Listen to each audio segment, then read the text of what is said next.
नमस्कार। दिल्ली हाईकोर्ट ने एक मामले में सुनवाई करते हुए कहा है कि जैसे हम बच्चों को गुड टच और बैड टच के बारे में सिखाते हैं, वैसे ही हमें अपने बच्चों को वर्चुअल टच को भी सिखाना चाहिए। अब ये वर्चुअल टच क्या है और ये किस केस में आया है, आइए समझते हैं। कोर्ट ने कहा है कि नाबालिग बच्चों को गुड टच और बैड टच सिखाने के साथ साथ साइबर स्पेस यानी ऑनलाइन वर्ल्ड, सोशल मीडिया और इंटरनेट से आने वाले पोटेंशियल रिस्क के बारे में जागरूक करने के लिए उन्हें वर्चुअल टच के बारे में भी सिखाना होगा।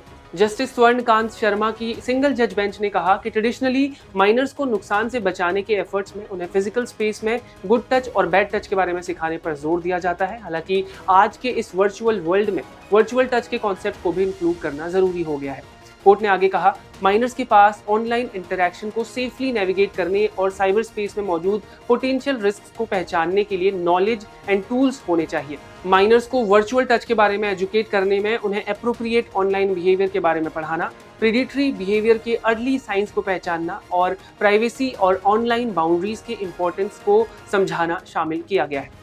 जिस तरह बच्चों को फिजिकल वर्ल्ड में अलर्टनेस रखना सिखाया जाता है, उसी तरह वर्चुअल वर्ल्ड में उन्हें क्रिटिकल थिंकिंग स्किल्स डेवलप करने की कोशिश करनी चाहिए, जिससे वे ऑनलाइन कॉन्टेक्स्ट की क्रेडिबिलिटी का असेसमेंट करने और अपने पर्सनल इंफॉर्मेशन की सुरक्षा करने में सक्षम रह सके। ये कोर्ट इस बात पर जोर देती है कि रिलेटेड स्टेक होल्डर्स यानी कॉलेजेस और स्कूल्स को अपने करिकुलम में गुड टच और बैड टच के बारे में एजुकेट करने के अलावा वर्चुअल टच और इससे जुड़े रेपरकशंस और डेंजर्स के बारे में भी एजुकेट करना चाहिए। कोर्ट 2021 में 16 साल की एक माइनर लड़की के सेक्सुअल असॉल्ट करने में मेन अक्यूज की मदद करने के लिए उसकी मां को जमानत देने से इनकार करते हुए ये ऑब्जर्वेशंस दी थी।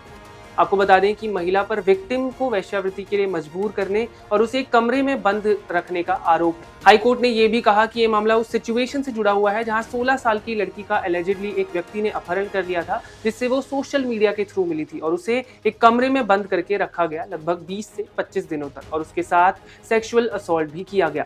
ऑनलाइन थ्रेट्स के लिए इंडिया और दुनिया भर के कई देशों में कोई स्पेसिफिक लॉ नहीं है, लेकिन यूके के नए ऑनलाइन सेफ्टी एक्ट के जरिए सोशल मीडिया कंपनियों को अपने एल्गोरिथम को बच्चों के लिए हार्मफुल कंटेंट के कंजम्पशन को रोकने के लिए स्ट्रिक्ट रूल्स बनाए गए हैं।